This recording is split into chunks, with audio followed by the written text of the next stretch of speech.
Hi friends, welcome to my channel and the next trio of cards in my Decanic journey throughout the year. I'll put the playlist below if you're interested in looking at the other videos that I've done in this series. Today we're looking at the Eight of Cups, and I really think this card should come with a trigger warning. It's one of the most, I find, the most difficult cards in the deck, really. It's all about walking away from a toxic situation, whether that be toxicity that you've indulged in yourself, or from your environment, or from your relationships. Basically, that's the meaning of the card. So, shall we delve into it a little deeper? Yeah, let's do that. Okay. So, water, as we know, if we know anything about the tarot, is all to do with emotions. It's the element that's associated with emotions and relationships and all that entails, all that we hold dear. And the Thoth card shows the toxicity that can happen in those relationships so clearly. When we look at this image here, I mean, we have two lotuses trying desperately to grow, and they've got no chance in this sea here of toxicity. So it's muddy thinking, muddy emotions, a toxic environment.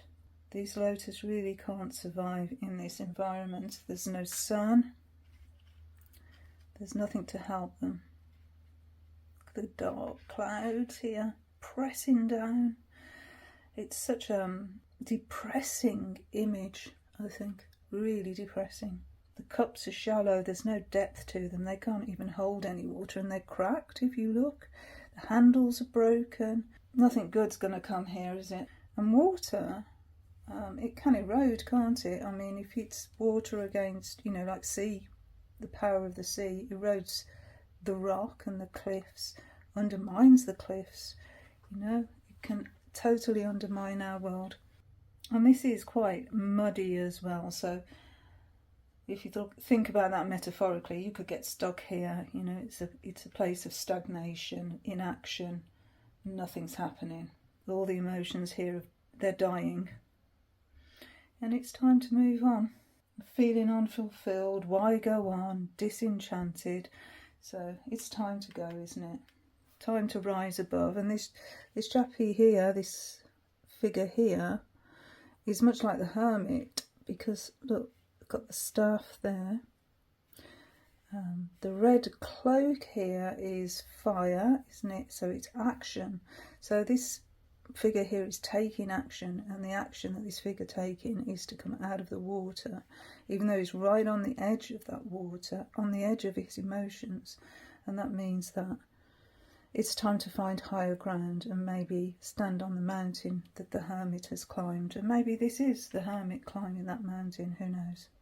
And interesting, the moon here is actually reflected in both of these cards, which I thought that was quite interesting. And the moon is all about illusion, isn't it? We can't see clearly. And it looks as if these are nighttime cards, both of them anyway. So we're not seeing clearly, and in order to see clearly, then we need to rise above the situation and look at it from a higher perspective. And when I see this World card and the Ouroboros here, and the World Dancer here trying to be free, maybe, I don't know, it just feels restrictive, and that actually goes along with Saturn, because this is Saturn in Pisces. Saturn, that's Pisces. And Saturn can be about restrictions, rules, regulations. And for those who are creative, those who are expressive, then sometimes these rules and regulations can just dampen the spirit. I'm thinking about people like Vincent van Gogh, you know, people who suffered for their art. I always think of that beautiful song by Don McLean, Vincent. I could have told you, Vincent, this world was never meant for one as beautiful as you. So sad. And cups, you know, can be about creativity and artistry, and Pisces also, you know, poetry and creative endeavours. And if the restrictions of the world are holding that creativity down, then it's going to become unbearable, totally unbearable. And here we come with the toxic warning. When the world is unbearable for a beautiful, creative person, then the only way is up and out. Unfortunately, Pisces hates boundaries, really dislikes boundaries, wants to be free, wants to flow, wants to be creative. But the structures of Saturn, the restrictions, they just hold a beautiful Piscean energy back. So let's just look at a few different decks and see how this is depicted there. So first of all, I want you to have a little look at the Sasuraibito Tarot by Sasuraibito. This deck here, beautiful deck. And these are the cards here. The Moon, the World, and the Eight of Cups. And this really hits home for me because one of the ways whenever I've left, and I think it holds true for a lot of girls actually, that when we leave a toxic relationship, we alter our appearance. And maybe that's just to signify that to ourselves and to the world that we're not that person anymore. We're not that victim anymore. We're not going to be. We are renewed. We are somebody else now. You know, our world is changing. This snake here has shedded its skin, and we are no longer that same person. We're not going to stand in the shadows crying for something that we thought was really worth it, crying for something that promised one thing and delivered another. No, we're done. We're out of here. We're going. And we want the world to see we're a different person. We're not going to be treated that way anymore. We're moving on. I think that's a beautiful, beautiful way of depicting this energy. So that's a Sasuraibito Tarot, Sasuraibito. Then I was looking at the Next World Tarot. This is quite a large deck actually, so we'll try and put these two on the screen here. Let me see if I can just zoom out a bit. If we can get them on. Okay, so our Moon card, Ace of Cups and the World. Here we go. And I think this sort of illustrates my point quite well. I love this deck. This is the Next World Tarot, and it's Christie C. Road. Beautiful deck. This is the large version. There is a smaller version. And I think this shows about the creativity of Pisces being stifled. I mean, we've even got the fish here. And this beautiful person, this self-expressive energy out in the world, stifled.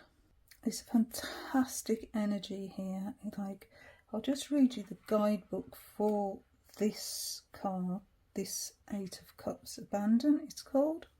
And truly rising above and truly making their own way, putting together their life from all the bits that are left and bringing them all back together and creating a new life is the way I see that card. And here we have the Moon and wishing and hoping, and I'll just read some of the, because I think this guidebook is really good as well. The Moon. Illusion is a projection of trauma, past suffering, and the idiosyncrasies that hide in the secret vessels of our subconscious. Our demons, our shadow, and our traumas breathe life into our insecurities. They dance around our equilibriums, normalising our self-hate, identifying magic as unbelievable, as if that were a term of endearment. The Moon is believable. And it advises understanding that roots will give you power as you learn to differentiate intuition from anxiety. Overcomes fear, promotes radical vigilance, and I think that goes really, really well with this Eight of Cups. So if I go to the Eight of Cups and see what the guidebook says about that one. The Eight of Cups found their truth, developed their escape plan, and exited the parameters of their unwelcome past. They built a vessel from scratch, knowing that this journey requires self-sufficiency, stability, and a warrior spirit. Aside from speed and determination, the Eight of Cups harbours tenderness, as they know leaving is often complicated. And it does take a lot of courage to leave a situation that is toxic. Within every relationship, that is good and there is bad. And sometimes the good feels so good that we tolerate the bad. And it's a balance, isn't it? Because if the bad becomes unbearable, then we have to leave. We have to gather together whatever we can and get out of there. And I'm not the first or the last to have done that. I am not going to go into my personal history though, but I'm sure you know what I'm talking about. A lot of people, I don't know many people who haven't been in this situation, and if you haven't, then you're a very, very fortunate person, and I envy you. So that's the next World Tarot by Christy C. Rhode. Now I'm going to have a little look at the Tarot of Abyss by Anna Turian and see how that's depicted. Okay. So,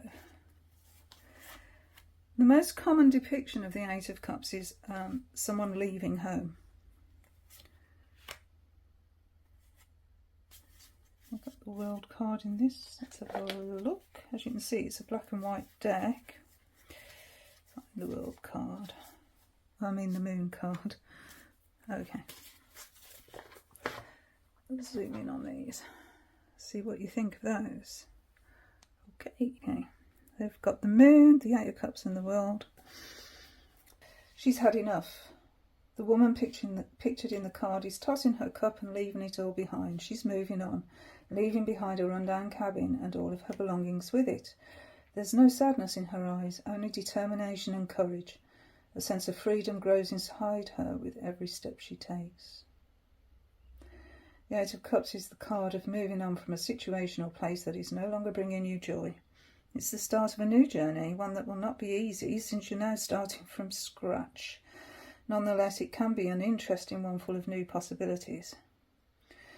So yeah, that's the normal meaning of an Eight of Cups in most tarot traditions or tarot decks. Although in the guidebook there it reads differently for the World card. Looking at this sort of from my perspective intuitively, I just see here an inner child. Now, if that's, maybe that is the fool being reborn, coming to the end of the journey and starting over again. But I can see this as the elder person, our elder self, trying to protect our inner child and knowing that we can't.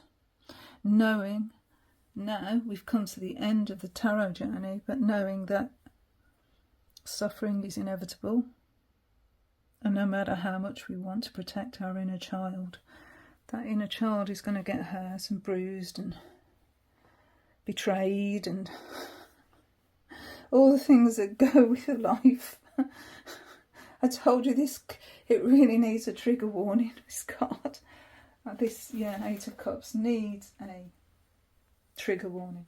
When I was a girl, there was a saying about people who couldn't afford to pay their bills or pay the mortgage or whatever, and they would do what was called a moonlight flit, and that's what this card sort of reminds me of as well, because we've got the moon, obviously, and we've got someone leaving, and that's what it used to be called, a moonlight flit. So you'd like wake up one morning and the neighbours had gone in the middle of the night and left everything, and basically because they just couldn't afford the house anymore and the bills that went with it, so they just did a disappearing act. And that's what that card sort of reminds me of. Their world has closed in and restricted, and all they can do is just move on. Okay, so another deck I wanted to have a quick look at was the Trionfi della Luna, and this is the illustrated Pips edition. Patrick Valenza. So let's put the cards out again. So here we go, the Moon, the World and the Eight of Cups. So it's different sort of imagery there. So in this context I wanted to talk a little bit about age and how that can be restrictive. When we're younger, the restrictions of age are being told what we can and what we cannot do. So we started off with our parents. if you were born around the same era as me, you will know all about capital punishment and all about the way we were treated at school. We were beaten, we were caned, we did have rulers across the knuckles, all of that went on, and it was accepted, it was normal behaviour. My parents were abused by their parents. It was just handed down, you know, we were punished. If we were naughty, we were physically punished. So that was sort of the restrictions we faced as kids. And it closed our world down. You know, we started off as the fool. We started off open and trusting. And we learnt the restrictions of the world that we were living in and how we were supposed to behave in society. And if we didn't behave in the way that was expected of us, then there were consequences to that. And I know some people find Patrick's decks a little bit dark, and a little bit triggering. But I think they help, in a way. They help us to see and deal with what's happened to us. I mean, here in the Eight of Cups, this figure here, even it's got the moon face, you know, correlates there. And they're leaving a situation that was unhappy. There's rain clouds here and rain pouring down, and heading towards the sun and deciding that I'm going to smell the flowers. I'm out of here, I'm smelling the flowers, I'm going towards the sun. Brilliant. I've been asleep too long. I've just let the world take me on, and I've put up with it, and you know, I've been asleep. I haven't seen what's been going on. I haven't been awake to what's going on. I haven't been aware of it. I've buried it, you know, I'm deep in these emotions, and I've just let them overtake me. And if I stay here, I'm going to drown, because those waters are rising. And I want to dance. You know, as kids, we want to dance. We want to be free. We want to feel on top of the world. But what happens as we get old? The restrictions come back, don't they? We start losing our eyesight. We can't see very well, so we're restricted in our vision, and we're going back towards the moon. It's almost like a circle. Maybe our hearing starts to go, so that limits us. People talk to us differently, seen as a bit of a nuisance. And we're pulling a veil, you know, the world is pulling a veil over us, and we're disappearing under that veil. We were once on top of the world, we were once victorious, but now time has taken its toll and pulled a veil over us, and the winds of change are blowing. People leave your life. You've got less opportunities. Maybe you're in a care home. That was terrible in the pandemic. Really bad situation with the care homes. People locked in their rooms. And, you know, a lot of them had dementia and they didn't understand what was going on. Yeah, they were locked in and then just saw people in hazard suits. Not nice. And so their world became very Saturn, very restricted, very closed in. And I haven't even spoken about the restrictions being married can bring, so yes, don't go there, you know. I mean, I'm sure that lots of people have happy marriages, but they do come with compromise and restrictions, and, you know, decisions are made together. You're not free to actually make decisions on your own, which can be a good thing, can be a bad thing, you know, depending on your viewpoint. So anyway, yeah. A dark and dismal card. So for about the past week, I've been working with this deck, the Dark Mirror. Oracle cards, Laura Sava. This is a Lo Scarabeo deck. And it's got all the languages, so yeah. Not too much information in here, but anyway, that's not what I'm talking about. This is the card that I drew the other day, and I thought this was so apt for the Eight of Cups, because, as I said, when we walk away from a toxic situation, one of the things we often do is change our appearance, but we can have a tendency, or certainly in my case, to put up barriers, to put up walls, to try and protect ourselves from these sort of things happening again.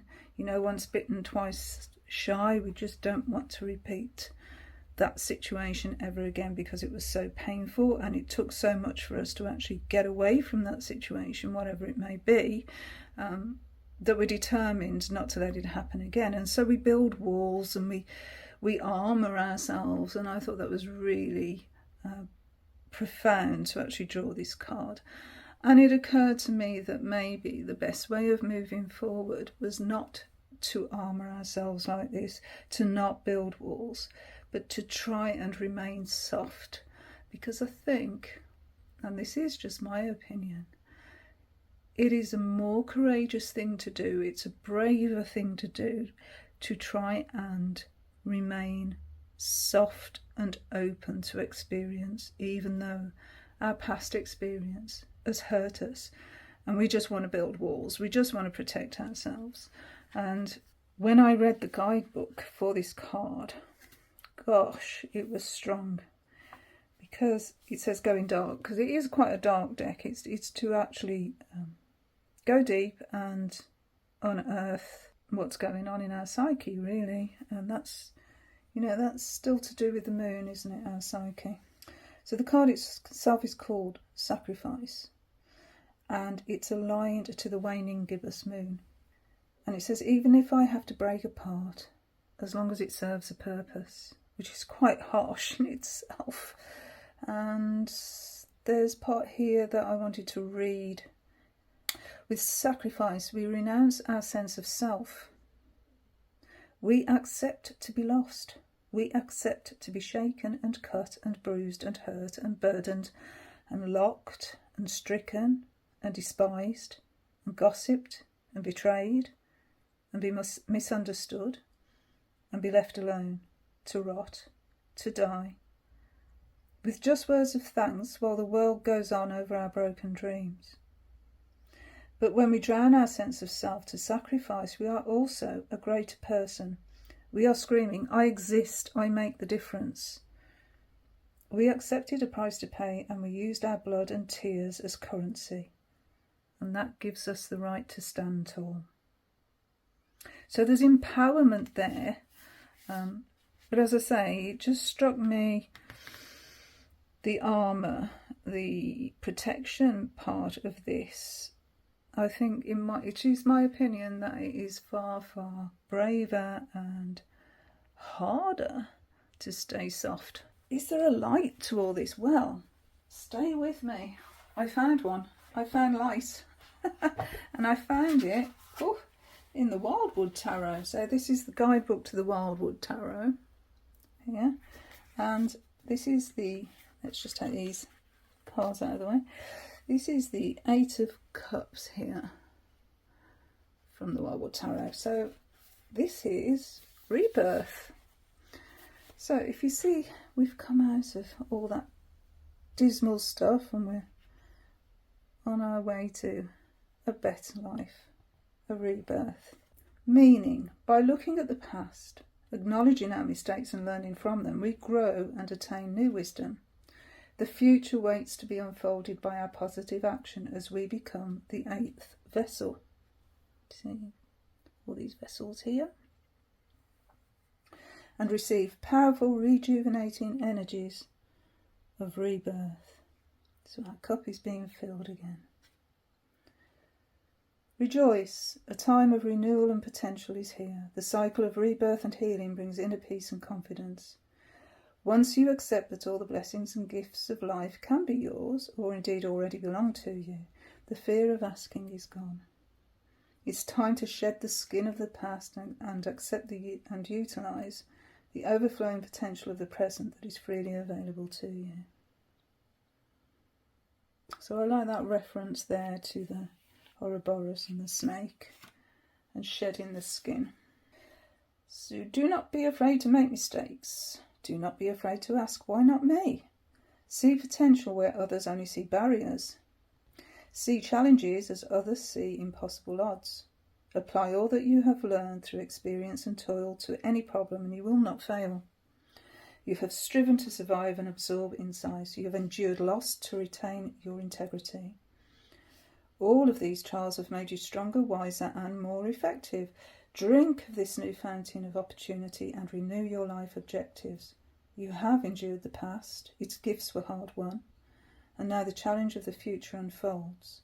Grasp it and shape it in your hands as you would have it manifest in your life. So, as usual, the deck that I'm using for the crystal associations is the Crystal Magic Tarot by Kerry Ward and Claire Gregory. And these are the crystals that have been assigned to these cards. So, for the Moon we have Moonstone, for the World we have Turquoise, and for the Eight of Cups we have Rhodochrosite. So what I've noticed with this deck is the crystals that have been chosen by the authors help you to overcome the negative aspects of the energy in the card. Just to read what it says about the Eight of Cups for the crystal. Rhodochrosite's peaceful, supportive energy can help you overcome disappointment or heartache and identify and deal with destructive emotions so you can move forward and enjoy life. Be passionate and express yourself joyfully. If you have unresolved or painful feelings to work through, Rhodochrosite can help you overcome them, improving your confidence, self-worth and emotional health. Soothing and gentle, Rhodochrosite encourages you to be honest with yourself, especially regarding relationships, and helps you to move out of denial with a positive attitude and to express your true feelings. If you are repressing emotions, Rhodochrosite will draw them out. So, yeah, they choose the crystals that give you advice. I think that's the better way of putting it. It's advice, and I think it's beautiful the way that it's been written and presented. I'm really quite fond of this deck. So, let's see if Mr. Gienger has anything to add to that. St. Michael Gienger, Crystal Power, Crystal Healing. Let's see what he says about Rhodochrosite. And he's got some beautiful examples here of Rhodochrosite. I love the photography in this book. So, spiritually, Rhodochrosite bestows a positive, enthusiastic attitude towards life. It stimulates an impersonal, all-encompassing love. In those sort of situations, in an Eight of Cups situation, then an impersonal, all-encompassing love is something that we can work towards, or walk towards even.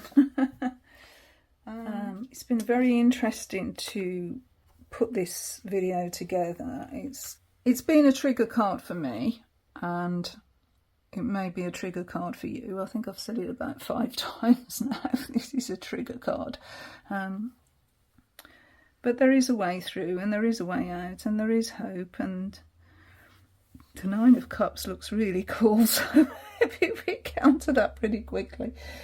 Come out of this stale, stagnant energy, and let's renew our life. Spring is coming, the sun's coming out, and it's all good. So anyway, until the next video, thank you so much for joining me, and bye for now.